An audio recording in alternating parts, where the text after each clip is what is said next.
यो रेडियो नेपाल हो। अब श्रेया नेपालबाट समाचार सुन्नुहोस्। शुरूमा प्रमुख समाचार। सार्वजनिक महत्वका समस्या समाधानमा ठोस पहल गर्न र जिम्मेवारी अन्त सारेर उम्कने काम नगर्न सम्बद्ध अधिकारीहरूलाई प्रधानमन्त्री प्रचण्डको निर्देशन।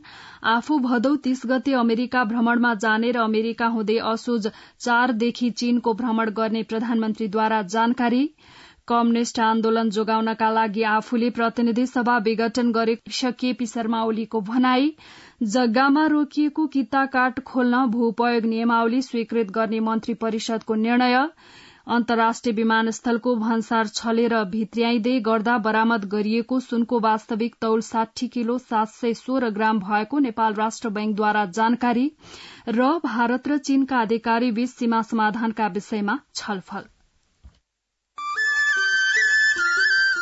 सुन त, भोलिको मिटिङको लागि सबैलाई फोन गर्यो? छैन सर, मेरो मोबाइलमा ब्यालेन्स नै थिएन। अलि पछि गर्छु ल्यान्डलाइनबाट। लौ हेर, मोबाइलमा ब्यालेन्स छैन भनेर हुन्छ? तिमीलाई थाहा छैन यस कार्यालयले नेपाल टेलिकमको कर्पोरेट युजर ग्रुप अर्थात सीयूजी सेवा लिएको छ। तिम्रो नम्बरलाई पनि सीयूजीमा सहभागी गराउन।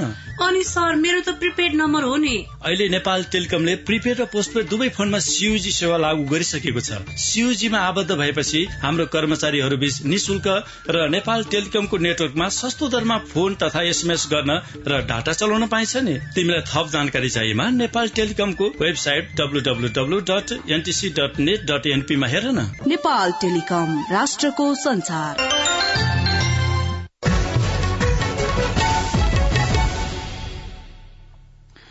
अब समाचार विस्तारमा। प्रधानमन्त्री पुष्पकमल दाहाल प्रचण्डले सार्वजनिक महत्वका समस्या समाधानका लागि ठोस पहल गर्न कर्मचारी प्रशासनलाई निर्देशन दिनुभएको छ।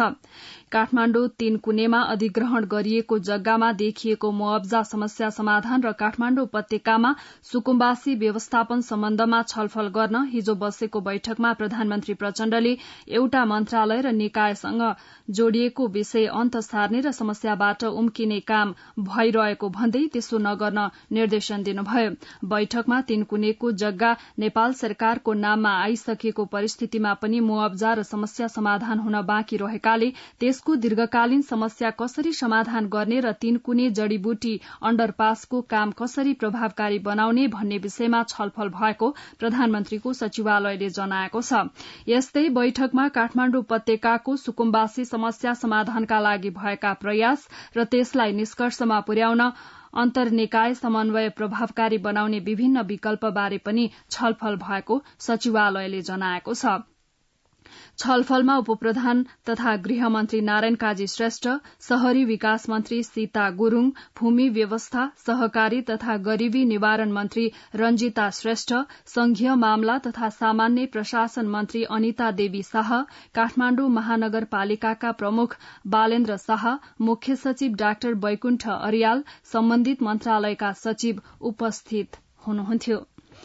प्रधानमन्त्री पुष्पकमल दाहाल प्रचण्डले सरकार सुशासनका काममा अघि बढ़ेको र त्यसका सकारात्मक परिणाम पनि सार्वजनिक भइरहेको तर सरकारका यी कामलाई हेरेर राम्रोलाई राम्रो भन्ने संस्कार नदेखिएको बताउनु भएको छ। प्रधानमन्त्री निवास बालुवाटारमा हिजो विभिन्न संचार माध्यमका सम्पादकहरूसँगको अन्तर्क्रियामा प्रधानमन्त्री प्रचण्डले सरकारले एकपछि अर्को गरी भ्रष्टाचारका काण्ड सार्वजनिक गरी सुशासनको प्रत्याभूति दिने गरी काम गरिरहेको स्पष्ट रहे पनि प्रमुख प्रतिपक्षले त्यसलाई अनदेखा जस्तो गरेर उल्टै जनताका आवाज मुखरित हुने ठाउँ संसद नै अवरूद्ध गर्नु जायज नभएको बताउनुभयो। प्रधानमन्त्री प्रचण्डले जारी अनुसन्धानबाट यो अवैध कारोबार केवल विमानस्थलको प्रहरी र भन्सारको मात्र नभएर ठूला बड़ाहरू र कतिपय विदेशी नागरिककै संलग्नता देखिएको खुलेकाले यसलाई निष्कर्षमा पुर्याएर दोषीमाथि कार्यवाही गर्न कड़ाईका साथ लाग्न प्रहरी तथा प्रशासनलाई निर्देशन दिनुभएको छ। माओवादी नेता कृष्णबहादुर महरा र उहाँका छोराको नाम पनि यस प्रकरणमा जोडिएको एक प्रश्नको जवाफमा प्रधानमन्त्री प्रचण्डले प्रहरीको केन्द्रीय अनुसन्धान ब्यूरोले एकाध दिनमै त्यसलाई स्पष्ट गर्ने बताएको भन्नुहुँदै दोषी देखिए कसैलाई पनि नछोड्न भनिएको बताउनुभयो। प्रधानमन्त्री प्रचण्डले पछिल्लो समयमा सरकारले भूटानी शरणार्थी प्रकरणदेखि लिएर ललिता निवास हुँदै ठूलो मात्रामा अवैध रूपमा विमानस्थलबाटै बाहिरिएको सुन पक्राउ प्रकरण सबै वर्तमान सरकारले सुशासनमा गरेको प्रत्याभूतिको शुरूआत भएको स्पष्ट गर्नुभयो। प्रधानमन्त्री दाहाल आगामी भदौ 30 गते अमेरिका जानुहुने भएको छ। सम्पादकहरूसँग हिजो बालुवाटारमा कुराकानी गर्दै उहाँले आफू भदौ 30 गते संयुक्त राष्ट्र संघीय महासभामा सहभागी हुन अमेरिका जाने र त्यतैबाट असोज 4 गते चीन जाने जानकारी दिनुभएको हो। यसपटक चीन भ्रमणका क्रममा केही महत्वपूर्ण सहयोग सम्झौता हुने पनि उहाँले जानकारी दिनुभयो। चीनको बीआरआई आयोजनाका बारेमा राखिएको एक जिज्ञासामा उहाँले नेपालसँग भएको बीआरआई सम्झौताको कार्यान्वयन आयोजनाका बारेमा छलफल हुने र यस बीआरआई आयोजना अन्तर्गत नेपालमा अनुदान सहयोग सम्बन्धी प्रस्ताव आफूले चीनसँग राख्ने पनि उहाँले जानकारी दिनुभयो। सरकारले भूउपयोग नियमावली स्वीकृत गरेको छ। प्रधानमन्त्री तथा मन्त्री परिषदको कार्यालय सिंहदरबारमा हिजो बसेको मन्त्री परिषद बैठकले भूउपयोग नियमावली स्वीकृत गरेको र यसबाट जग्गाको कित्ताकाट सम्बन्धी रोकिएको अवस्था खुला भएको बैठकपछि भौतिक पूर्वाधार तथा यातायात मन्त्री प्रकाश ज्वालाले जानकारी दिनुभयो। स्वीकृत भूउपयोग नियमावलीले जग्गाको कित्ताकाट र नामसारीमा रहेका समस्याहरूलाई समाधान गर्ने सरकारको विश्वास रहेको मन्त्री ज्वालाले बताउनुभयो। जग्गाको कित्ताकाट सम्बन्धी जो अहिलेसम्म रोकिएको अवस्था थियो, कित्ताकाट नामसारी लगायतका जग्गा सम्बन्धी हालसम्म रोकिएका सबै कामहरूलाई फुकाउने गरी भूउपयोग नियमावली क्याबिनेटले पास गरेको छ। सबभन्दा महत्वपूर्ण निर्णय आजको त्यही नै छ। यसले गर्दाखेरि चाहिँ कित्ताकाट लगायतका जो झमेलाहरू, जो अप्ठ्याराहरू जनताले बेहोर्नु परेको थियो, त्यो चाहिँ झमेलाबाट अब सबै मुक्त हुने र त्यो सम्पूर्ण कामहरू चाहिँ सहज रूपमा अगाडि बढ्ने गरी क्याबिनेटले निर्णय गरेको छ। र अर्को अब अलिकति चर्चामा आयो आज यो गोर्खाको जुन चाहिँ बहुमूल्य स्टोनको, त्यो स्टोन चाहिँ गोर्खा दरबारमै राख्ने गरी निर्णय भएको छ। त्यो स्टोन चाहिँ भनौँ न संरक्षण गर्ने व्यक्तिलाई धन्यवाद दिँदै उसलाई चाहिँ पुरस्कृत गर्ने पनि निर्णय गरिएको छ।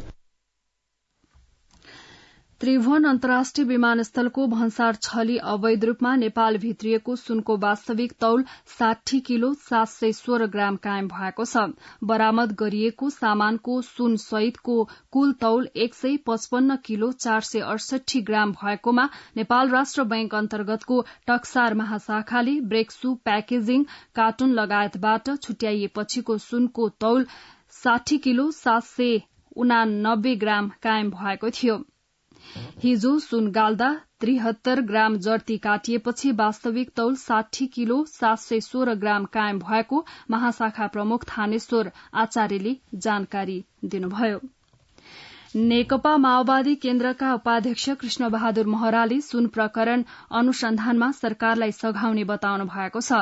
दाङको घोराई स्थित आफ्नै निवासमा पत्रकार सम्मेलन गर्दै हिजो उहाँले सुन प्रकरणमा आफ्नो नाम जोडिनुमा राजनैतिक अभिष्ट कारण भए पनि अनुसन्धानमा सरकारलाई सघाउने बताउनुभयो। आज दिउँसो 1 बजेका लागि बोलाइएको राष्ट्रिय सभाको बैठक भदौ 5 गतेका लागि सारिएको छ। सत्ता पक्ष र प्रमुख प्रतिपक्षी दलको आग्रहमा राष्ट्रिय सभाको बैठक भदौ 5 गते दिउँसो 1 बजे बस्ने गरी निर्धारण गरिएको संघीय संसदका महासचिव डाक्टर भरतराज गौतमद्वारा प्रकाशित सूचनामा उल्लेख गरिएको छ। नेकपा एमालेका अध्यक्ष केपी शर्मा ओलीले कम्युनिष्ट आन्दोलनलाई जोगाउनका लागि आफूले प्रतिनिधि सभा विघटन गरेको बताउनु भएको छ। पार्टी स्कूल विभाग बागमती प्रदेश संगठन कमिटिले हिजो आयोजना गरेको प्रशिक्षण कार्यक्रमलाई सम्बोधन गर्दै उहाँले प्रतिनिधि सभा विघटन नगरेको भए देशको कम्युनिष्ट आन्दोलन समाप्त हुने बताउनुभयो। प्रतिनिधि सभा विघटन त्यस बेलाको अपरिहार्यता भएको भन्दै अध्यक्ष ओलीले प्रतिनिधि सभा विघटन राजनैतिक कदम, संवैधानिक कदम र संसदीय कदम रहेको उल्लेख गर्नुभयो। उहाँले प्रतिनिधि सभा विघटनपछि पार्टी मजबूत रूपमा अगाडि बढ़ेको दावी पनि गर्नुभयो। पार्टीबाट निकालिएको शक्ति फेरि पनि प्रतिनिधि सभा पुनस्थापना हुँदा पहिलो शक्तिको रूपमा रहेको अध्यक्ष ओलीको भनाई थियो। नेकपा एमालेका अध्यक्ष केपी शर्मा ओली र नेता डाक्टर भीम रावल बीच हिजो भेट भएको छ। ललितपुर च्यासल स्थित एमाले पार्टी केन्द्रीय कार्यालयमा लामो समय पछि भएको छलफलमा पार्टीको पछिल्लो अवस्थाको बारेमा छलफल भएको नेता रावलले जानकारी दिनुभयो। बैठकपछि संचारकर्मीसँग कुरा गर्दै डाक्टर रावलले पार्टीको धारणा, सोच, अवस्थाका विषयमा छलफल भएको जानकारी दिनुभयो। राष्ट्रिय परीक्षा बोर्डले कक्षा 12 को परीक्षाफल सार्वजनिक गरेको छ।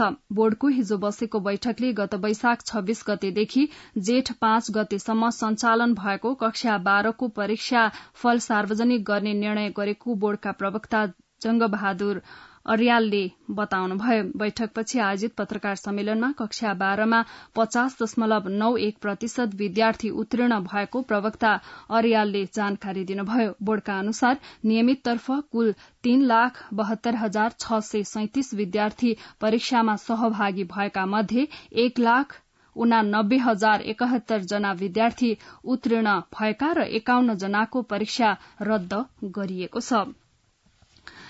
पेट्रोल र डिजेलको मूल्य वृद्धि भएको छ। नेपाल आयल निगमको संचालक समितिको हिजो बसेको बैठकले डिजेल र मट्टीतेलमा प्रति लिटर 14 र पेट्रोल प्रति लिटर 5 रूपैयाँले बढ़ाएर मूल्य समायोजन गरेको हो। निगमका अनुसार अब पेट्रोलको उपभोक्ता मूल्य प्रति लिटर 175 र डिजेल तथा मट्टीतेलको मूल्य 164.5 रूपैयाँ प्रति लिटर कायम हुनेछ।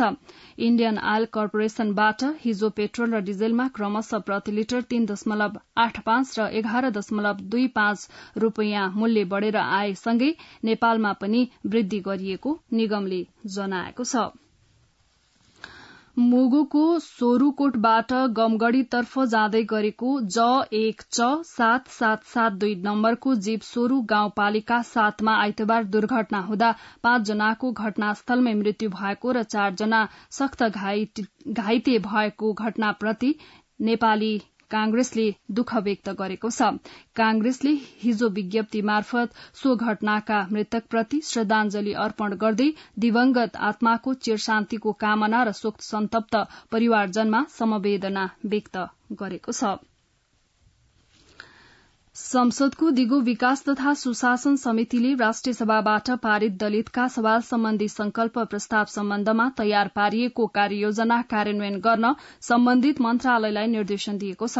समितिको हिजो बसेको बैठकले दलित समुदायका विभेद र उत्पीड़नको अन्त्य गरी सामाजिक, सांस्कृतिक, आर्थिक, राजनीतिक समानता, समृद्धि र सामाजिक न्याय सुनिश्चित गर्ने लगायतका विषयमा संकल्प प्रस्ताव कार्यान्वयनका लागि समितिबाट तयार पारिएको कार्ययोजनामा आवश्यक सुझाव र परिमार्जन सहित कार्यान्वयन गर्न सम्बन्धित निकायलाई निर्देशन गरेको हो।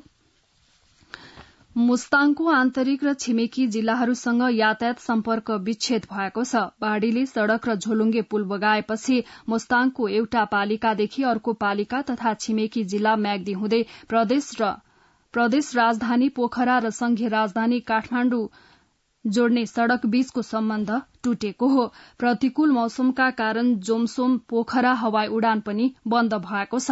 मुस्ताङलाई राष्ट्रिय सड़क सञ्जालसँग जोड्ने बेनी जोमसोम सड़क म्याग्दीको रघुगंगा गाउँपालिका 2 र 3 को सिमानामा पर्ने वैसरी अधेरी खोला क्षेत्रको पहिरोका कारण साउन 20 गतेदेखि बन्द रहेको छ। नेपालगंज उपमहानगरपालिकाले भूकम्प लगायतका विपद प्रतिकारका लागि 400 दक्ष स्वयंसेवक तयार पार्ने भएको छ। नेपालगंजबाट संवाददाता नवीन गिरीको यो रिपोर्ट। विपद प्रतिकारका लागि दक्ष स्वयंसेवक तयार गर्न शिक्षक, सामाजिक अगुवा, युवा क्लबका सदस्यलाई आगजनी नियन्त्रण, प्राथमिक उपचार र खोज तथा उद्धार सम्बन्धी अभिमुखीकरण गर्ने कार्ययोजना बमोजिम चरण चरणमा विभिन्न तालिम भइरहेका छन्। खोज तथा उद्धारका 4, आगलागी नियन्त्रण सम्बन्धी 5 र प्राथमिक उपचारका 5 गरी 14 वटा तालिम सञ्चालन गरेर 400 दक्ष स्वयंसेवक उत्पादन गरिँदैछ। तालिम संयोजक एवं नेपाल रेडक्रस सोसाइटी जिल्ला शाखा बाँकेका उपनिर्देशक दोलक डाँगी, भूकम्प लगायत अन्य विपदहरूको बेलामा सम्भावित जोखिमलाई चाहिँ न्यून गर्नको लागि हामीले विभिन्न तालिमहरूको आयोजना गरिरहेका छौँ। योबाट चाहिँ करिब 400 प्लस हामीले चाहिँ तालिम प्राप्त जनशक्ति उत्पादन गरेका छौँ नगरपालिका क्षेत्रभित्र। पश्चिम नेपालको कुनै पनि क्षेत्रमा जुनसुकै बेला ठूलो भूकम्प जान सक्ने प्रक्षेपणलाई मध्यनजर गर्दै नेपालगञ्जका घना र पुरानो बस्ती रहेको वडा नम्बर 3 र 7 बाट पहिलो चरणमा विपदपछिको अवस्थासँग सामना गर्न दक्ष स्वयंसेवक तयार हुन लागेका हुन्। भूकम्प, आगलागी र डुबानको उच्च जोखिममा रहेको नेपालगञ्जको वडा नम्बर 3 र 7 2007मा मात्रै भूकम्पबाट झण्डै 12,000 सर्वसाधारण प्रभावित हुन सक्ने बताइएको छ। नेपालगञ्ज उपमहानगरपालिकाले स्वयंसेवक परिचालन कार्यविधि बनाएर दक्ष स्वयंसेवक खटाउने रणनीति बनाएको हो। नेपालगञ्ज उपमहानगरपालिकाका उपप्रमुख कमरुद्दिन राई: अहिले हामी भूकम्पको तालिमहरू प्रशिक्षणहरू गराएका छौं र उहाँहरूलाई सचेत पनि गराइसकेका छौं। विपदपछि घाइते अवस्थामा रहेकाहरूको प्राथमिक जाँच र सीपीआर प्रक्रिया, घाइतेको हातबाट भएको ठूलो रक्तस्राव र क्षोभ, गाडिएको घाउ, रोलर पट्टी बाँध्ने उपायहरूका विषयमा तालिममा प्रयोगात्मक अभ्यास समेत गराउने गरिएको छ। तालिममा उत्साहपूर्वक सहभागिता जनाइरहेका स्थानीयहरूले भूकम्प र आगलागी लगायतका विपदपछि खोज र उद्धारसँगै प्राथमिक उपचार पद्धति लगायत धेरै कुराहरू सिकेको बताउँछन्। वडा नम्बर 7 की दीपा सुनार: हामीलाई चाहिँ फर्स्ट एडको र आगलागी र सर्च एन्ड रेस्क्युको ट्रेनिङ दिएको थियो। त्यसमा पनि 3 प्रकारको ट्रेनिङमा सहभागीलाई पनि अलग अलग तरिकाले राखेको थियो। अनि घरेलु आगलागीबाट कसरी बच्ने भनेर त्यो चाहिँ हामीहरूको टोलटोलमै गएर ओरिएन्टेसन पनि भयो। भूकम्पबाट हुन सक्ने क्षति रोक्न र कम गर्न शहरी विपद तथा भूकम्पीय पूर्व तयारी परियोजना सुपर मार्फत नेपालगञ्ज उपमहानगरपालिकामा विगत 1 वर्षदेखि विभिन्न कार्यहरू भइरहेका छन्। नवीन गिरी, रेडियो नेपाल, नेपालगञ्ज। संखुवासभाको कारागारभित्र 2 कैदीको हत्या प्रकरणमा मुछिएका प्रहरी र कैदीमाथि अनुसन्धान शुरू भएको छ। कैदी मृत्यु प्रकरणमा मुछिएका कारागार सुरक्षा इन्चार्ज प्रहरी सहायक निरीक्षक असै लक्ष्मी चौधरी र कैदीसँग अनुसन्धान शुरू गरिएको जिल्ला प्रहरी कार्यालयका प्रहरी नायब उपरीक्षक वीरेन्द्र गोदारले बताउनुभयो। कुटपिटबाट संखुवासभा मादी नगरपालिका 5 का 20 वर्षीय विनोद तोलाङ्गी र नुवाकोटको ककनी गाउँपालिका 7 का 28 वर्षीय आकाश बलामीको बुधबार बिहान मृत्यु भएको थियो।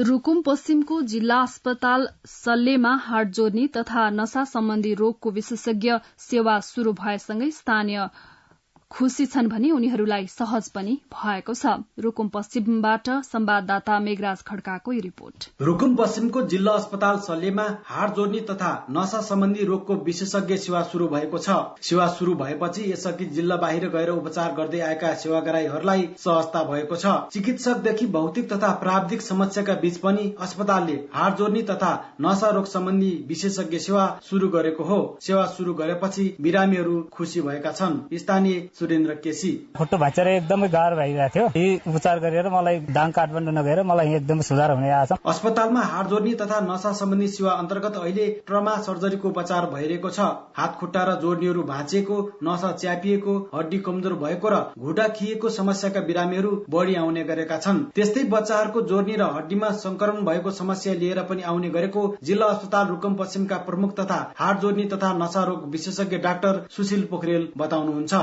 एङ्कल फ्र्याक्चरहरू, फिमर फ्र्याक्चर, हिप फ्र्याक्चर चाहिँ अलि बढी नै छ भने अर्को पाटो चाहिँ कट इन्जुरीहरू, हातको कट इन्जुरी, खुट्टाको कट इन्जुरी पनि अलि बढी नै छ। अस्पताल चाहिँ अब अहिलेको बेडबाट बढाएर मिनिमम 50 बेड बनाउनु पर्यो। पहाडी भेगमा घाँस दाउरा र मेलापात गर्न भिर पहरा अनि रुखमा चढेर त्यहाँबाट लडेर धेरै मान्छे घाइते हुने भएकोले यससँग सम्बन्धित बिरामी धेरै हुने गरेका छन्, जसका लागि विशेषज्ञ सेवा प्रभावकारी साबित भएको छ। मेघराज खड्का, रेडियो नेपाल, रुकुम पश्चिम। अब अन्तर्राष्ट्रिय समाचार। भारत र चीनका अधिकारीहरूबीच सीमा समस्या समाधानका विषयमा छलफल भएको भारतीय विदेश मन्त्रालयले जनाएको छ। विवादित अरूणाचल क्षेत्रको भारतीय भूमिमा शनिबार र आइतबार 2 दिनसम्म चलेको छलफलमा मुख्य गरी लद्दाखको वास्तविक नियन्त्रण रेखाबारे छलफल भएको भारतीय अधिकारीहरूले जनाएका छन्। 2 देशका उच्च सैन्य अधिकारीहरू सहभागी बैठकमा कतिपय विषय सकारात्मक लयमा अघि बढ़ेको र बाँकी विषय टुंग्याउन कूटनीतिक र सैन्य अधिकारी वार्ताका माध्यममा अघि बढ़ने सहमति भएको द्विपक्षीय संयुक्त बयानमा उल्लेख गरेको भारतीय पक्षले जनाएको छ। रूसको दक्षिणी क्षेत्र दागस्तानमा रहेको एक पेट्रोल पम्पमा विस्फोट हुँदा कम्तीमा 35 जनाको मृत्यु भएको छ। पेट्रोल पम्प नजिक रहेको गाड़ी मर्मत केन्द्रबाट फैलिएको आगोका कारण विस्फोट भएको अधिकारीहरूले बताएका छन्। मृत्यु हुनेमा 3 बालबालिका समेत रहेका छन्। अब आर्थिक समाचार। अर्थमन्त्री डाक्टर प्रकाश चरण महतले पछिल्लो समय मुलुकको अर्थतन्त्रमा सुधार हुँदै गए पनि आम मानिस र निजी क्षेत्रमा अर्थतन्त्रबारे सकारात्मक धारणा बन्न नसकेको बताउनु भएको छ।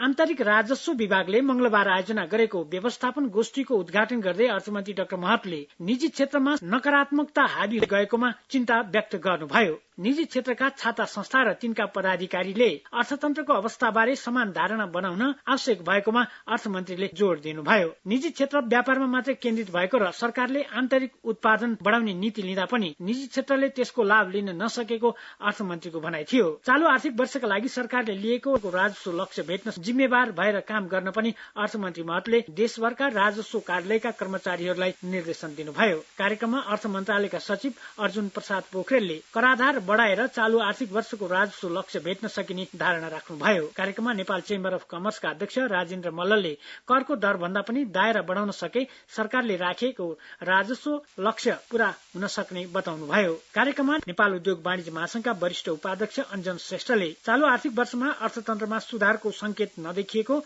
र दक्षिण एसियाली मुलुकको तुलनामा नेपालमा कर महँगो भएको आरोप लगाउनुभयो। व्यापारको मूल प्रवाहीकरणमा महिलाहरूलाई ल्याउन नीतिगत सुधारको खाँचो औल्याइएको छ। उद्योग वाणिज्य तथा आपूर्ति मन्त्रालय र अन्तर्राष्ट्रिय व्यापार केन्द्र आईटीसी सी ट्रेड इनिसिएटिभको संयुक्त पहलमा आयोजित 2 दिने कार्यशालाका वक्ताहरूले व्यापारको मूल प्रवाहीकरणमा महिला सहभागितामा जोड़ दिनु भएको हो। कार्यशालामा व्यापार नीतिहरूमा लैंगिक मूल प्रवाहलाई प्राथमिकता दिन नीति निर्माता एवं सरोकार भएकाहरूलाई बुझाउने र महिलासँग सम्बन्धित व्यावसायिक संघ संस्थाहरूलाई यस सम्बन्धी नीतिगत प्रस्तावहरू तयार गर्न आवश्यक परामर्श गरिएको थियो। कार्यक्रममा सार्वजनिक र निजी क्षेत्रका महिलाहरूको सहभागितालाई व्यापार व्यवसायमा प्रोत्साहित गर्ने उपायको खोजी गरिएको थियो। कार्यक्रममा आईसीटीका उप कार्यकारी निर्देशक डोरिथी टेम्बोले कार्यशालाले व्यापारमा महिलाहरूको सहभागिता बढाउन र स्वदेशी तथा अन्तर्राष्ट्रिय बजारमा नेपाली महिलाको पहुँच र अवसर वृद्धि गर्न सहयोग पुर्याउने बताउनुभयो। उद्योग वाणिज्य तथा आपूर्ति मन्त्रालयका सहसचिव गोविन्द बहादुर कार्कीले व्यापारमा सार्वजनिक र निजी क्षेत्रका महिला सहभागिता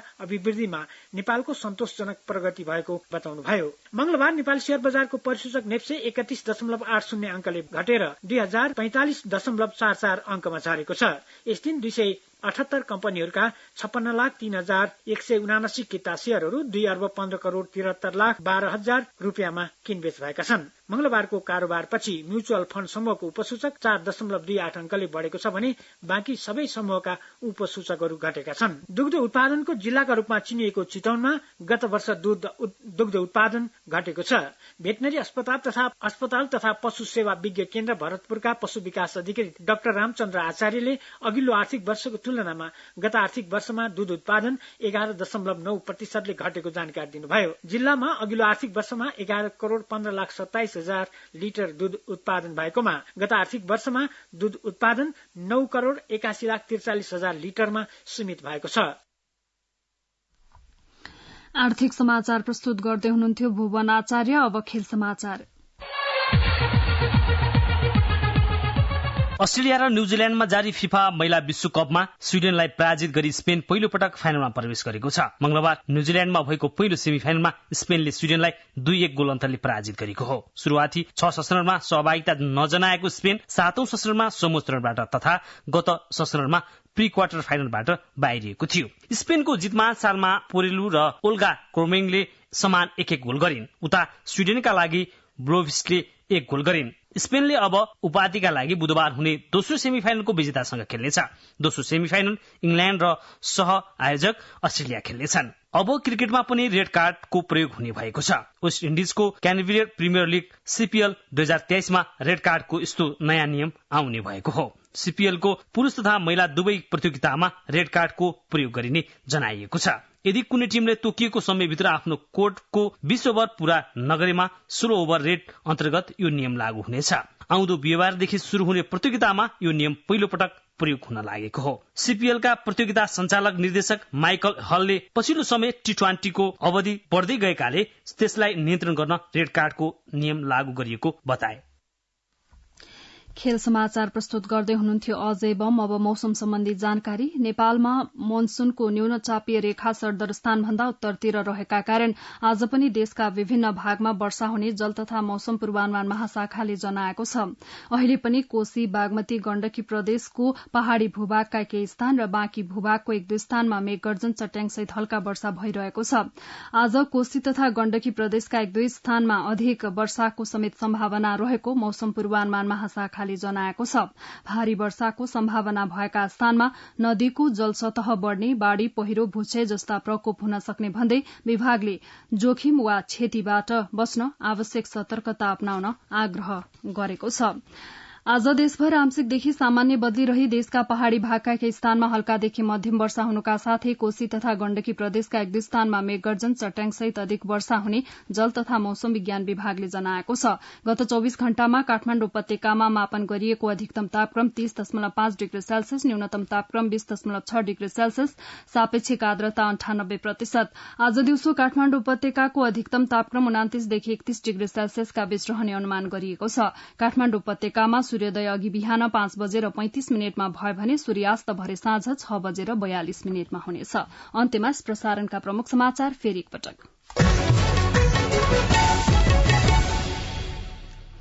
सार्वजनिक महत्वका समस्या समाधानमा ठोस पहल गर्न र जिम्मेवारी अन्त सारेर उम्कने काम नगर्न सम्बद्ध अधिकारीहरूलाई प्रधानमन्त्री प्रचण्डको निर्देशन। आफू भदौ 30 गते अमेरिका भ्रमणमा जाने र अमेरिका हुँदै असोज 4 देखि चीनको भ्रमण गर्ने प्रधानमन्त्रीद्वारा जानकारी। कम्युनिष्ट आन्दोलन जोगाउनका लागि आफूले प्रतिनिधि सभा विघटन गरेको पूर्व प्रधानमन्त्री एवं एमाले अध्यक्ष केपी शर्मा ओलीको भनाई। जग्गामा रोकिएको कित्ताकाट खोल्न भू उपयोग नियमावली स्वीकृत गर्ने मन्त्री परिषदको निर्णय। अन्तर्राष्ट्रिय विमानस्थलको भन्सार छलेर भित्र्याइँदै गर्दा बरामद गरिएको सुनको वास्तविक तौल 60 किलो 716 ग्राम भएको नेपाल राष्ट्र बैंकद्वारा जानकारी। र भारत र चीनका अधिकारीबीच सीमा समाधानका विषयमा छलफल। रेडियो नेपालबाट बिहान 7 बजेको समाचार सकियो। अर्को समाचार बुलेटिन 8 बजे अंग्रेजीमा सुन्न सक्नुहुनेछ। हवस् त, नमस्कार।